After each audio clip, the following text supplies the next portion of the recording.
उसमें गुलाबी सुंडी का बहुत बड़ा प्रकोप है और उस गुलाबी सुंडी की वजह से जहाँ नरमा और कपास 8-10 क्विंटल एकड़ का होना चाहिए था, वहाँ अब 2 क्विंटल एकड़ का भी नहीं है। उसमें एक सबसे बड़ी दिक्कत ये भी आ गई किसान को कि उस गुलाबी सुंडी की वजह से जो छोटा मोटा कोई नरमा खिड़ा है उसकी भी चुगाई नहीं हो सकती। आज ना तो किसान उसको दबा सकता, और अगर उसकी चुगाई करवाए तो फिर लोग झाड़ी पे लाने पड़ते हैं। 500 700 रुपया दिन का देना पड़ता है। उसमें से अगर निकाल के कोई लाता है 500-700 रुपये देने के बाद, तो 500-700 का निकाल के लाता है, उससे ज़्यादा का निकाल भी नहीं सकता। इसलिए बहुत किसान परेशान है। सरकार को तुरंत जो है स्पेशल गिरदावरी के तहत किसान को मुआवजा देना चाहिए। कम से कम जो उसकी लागत है उसको जरूर दे, ताकि आगे वो गेहूं की बिजाई कर सके। उसके साथ साथ घग्गर से जो है इस इलाके को विशेष रूप से जो है एलनाबाद को पानी मिलता है, वो पानी रोक रखे। उसकी वजह से भी किसान की सरसों की बिजाई नहीं हो रही, वो भी एक बड़ी समस्या है। मैं मुख्यमंत्री को लिखूंगा इसके बारे में कि वो तुरंत इस पर संज्ञान ले, तुरंत इसके ऊपर अधिकारियों की ड्यूटी लगाए, ताकि किसान को उसकी फसल के आगे आने वाली बिजाई में उसको परेशानी का सामना ना करना पड़े। उम्मीद तो नहीं करते हम इस सरकार से, क्योंकि 2020 का मुआवजा भी अब तक नहीं मिला। उसके लिए भी हमने बहुत एफर्ट्स करे, तब जाकर के कुछ किसानों को मुआवजा दिया गया। प्रधानमंत्री फसल बीमा योजना के नाम पे जितना भी पैसा लोगों ने जमा कराया, वो तो सारा का सारा ही पैसा सरकार खा गई, और ये भी कह दिया कि अब इसमें आगे हम एक नया पैसा भी नहीं देंगे। किसान के साथ किस तरह से दोहरी मार कर रखी है। अब डीएपी के लिए किसान जो है बहुत परेशान हो रखा है, कहीं डीएपी नहीं मिल रही। बीज नहीं मिलना सरसों का। आज ये कुताना गांव है, वहाँ पे एक ट्रक आया खाद का, 750 बैग आए उसमें, और 750 में से गांव में कहते हैं 250 बैग उतारेंगे तुम्हारे, बाकी अगले गांव में देंगे। मतलब लोगों को लड़ा रहे हैं खाद के लिए। कम से कम खाद किसी गांव में ले जाते हो तो उस एक गांव की भरपाई तो करो। अगर उसको तुम 200-200 बैग दे करके बांट दोगे तो फिर लोग लड़ेंगे कि नहीं लड़ेंगे आपस में? फिर तो एक एक बैग के लिए लोगों को लाइन में लगना पड़ेगा, एक एक बैग के लिए लोग आपस में लड़ेंगे। तो लोगों को लड़ाने वाला काम कर रहे हैं। बजाय इसके ये करने के किसान को खाद जो है पूरी दे, और उसके साथ डीएपी के साथ जो 250, 300, 400 रुपये की और भी कुछ ये केमिकल वगैरह दे रहे हैं, वो बंद किया जाए तुरंत, और जिनको दे दिया उनको उनका पैसा दिया जाए। सरकार बार बार कह रही है कि क्षतिपूर्ति पोर्टल पे अपलोड करें किसान, लेकिन अभी तक ना तो मुआवजे की रकम तय कर पाई है और कहाँ मुआवजा देना है आप ये तय कर पाई पत्रकार है। साथी भी है ना, सरकार जो कहती है उस बात को हमारे सामने बताते हुए सरकार कहती है पोर्टल पे ले आओ। मैंने तुम्हारे सामने सारी चीज़ें बताई है, पोर्टल कहाँ है? एक झूठ है, पोर्टल तो खुलता भी नहीं। पोर्टल चलाना किसको आता है?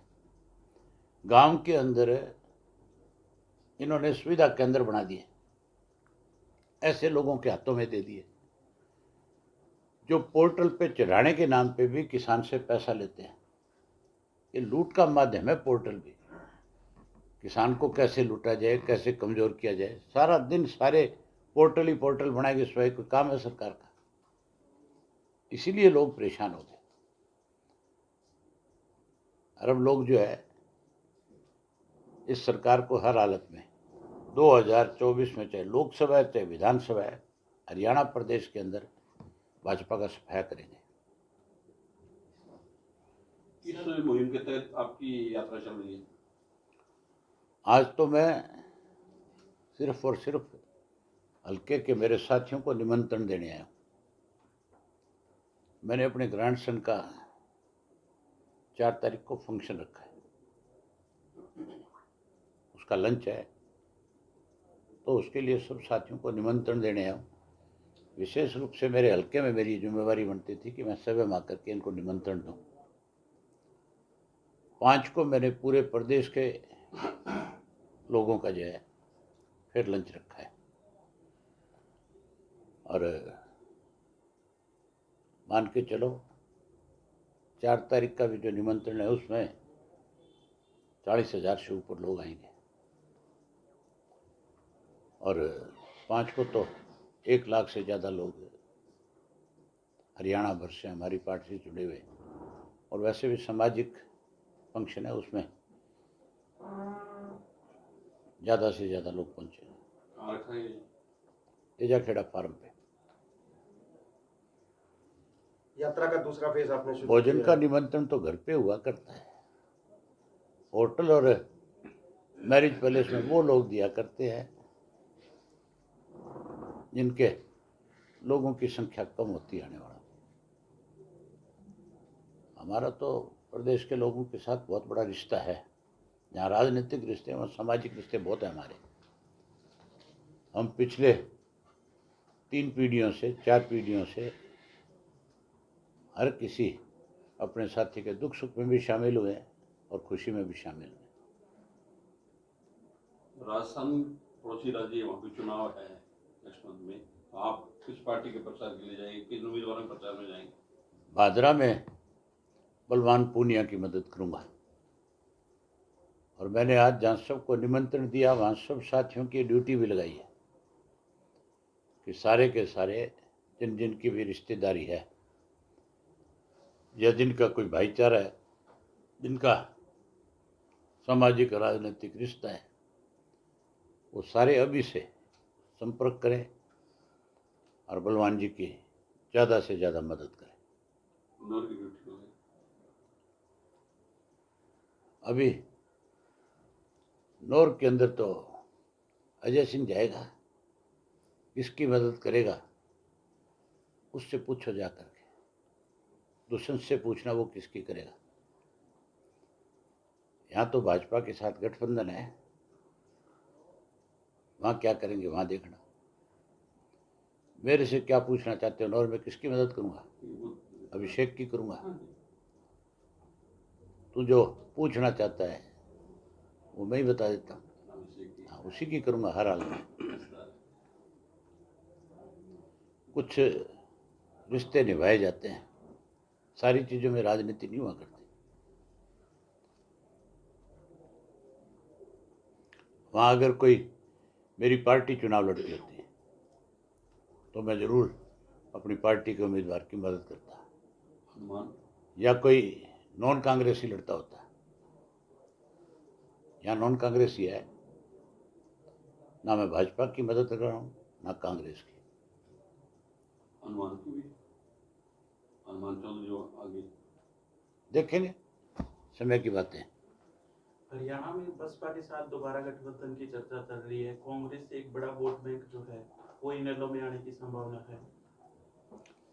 बड़ा वोट बैंक आने की संभावना नहीं, 2024 की सरकार इंडियन नेशनल लोकदल पार्टी बनाएगी। ये जो कांग्रेस वाले जो हैं, अगर इनको सरकार की उम्मीद होती तो फिर डिप्टी चीफ मिनिस्टर के पद नहीं बांटते, इनका दिवालिया पिट गया। इसलिए जिस जाति के लोगों का सम्मेलन करते हैं, जिस जाति के लोगों से मिलते हैं, उनसे जाकर कहते हैं तुम्हारा डिप्टी चीफ मिनिस्टर बनाएंगे। मैं किसको डिप्टी चीफ मिनिस्टर बनाऊंगा उसकी घोषणा जब करूंगा तब कईयों का दिमाग ठीक हो जाएगा, लेकिन समय आने पे करूंगा, कोई जल्दबाजी नहीं है। आपने एसवाईएल को लेकर एक लंबी लड़ाई लड़ी थी, आज सुप्रीम कोर्ट ने ऑर्डर की उसका निर्माण होना चाहिए। निर्माण 100% होगा, अब नहीं होगा तो जैसे इंडियन नेशनल लोकदल पार्टी की सरकार बनेगी उसके अगले रोज ही निर्माण शुरू करने पे मजबूर कर दूंगा पंजाब को और केंद्र की सरकार को। हमें लेना आता है, हम अपने अधिकार लेने जानते हैं। अधिकार मांगने से नहीं मिलते, अधिकार तो छीने जाते हैं। अगर नहर का निर्माण नहीं शुरू करेंगे तो इंडियन नेशनल लोकदल पार्टी को फिर चाहे इसके लिए जेल भरो आंदोलन शुरू करना पड़े और चाहे फिर कोई रास्ते जाम करने पड़े, हम उससे पीछे नहीं हटेंगे। और हमारी सरकार बनने के बाद तो अगर कोई हमारा पानी रोक सकता है हम उसके रास्ते रोक देंगे।